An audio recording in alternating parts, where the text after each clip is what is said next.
Je m'appelle Diane Roissard, je suis analyste extra-financier au sein de la Banque Postale Asset Management. C'est la filiale gestion d'actifs de la Banque Postale et moi je suis en charge des sujets de biodiversité, donc l'inclusion de cette thématique et la mise en place de processus dans nos produits d'investissement et si besoin le lancement de produits dédiés à cette thématique-là. Donc la biodiversité, c'est la diversité des espèces, la diversité génétique, donc au sein de ces espèces, et la diversité des milieux, des écosystèmes.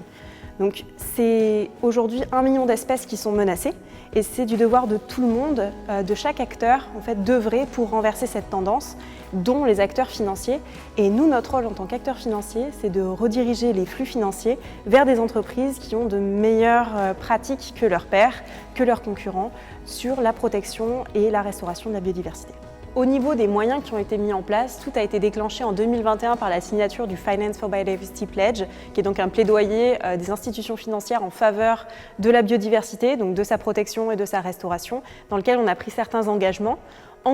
qui ont été renforcés donc fin 2022 avec la publication de notre politique biodiversité, dans laquelle on s'engage notamment à exclure de nos investissements les entreprises qui ont un impact trop nocif sur la biodiversité sans mesure de rémédiation,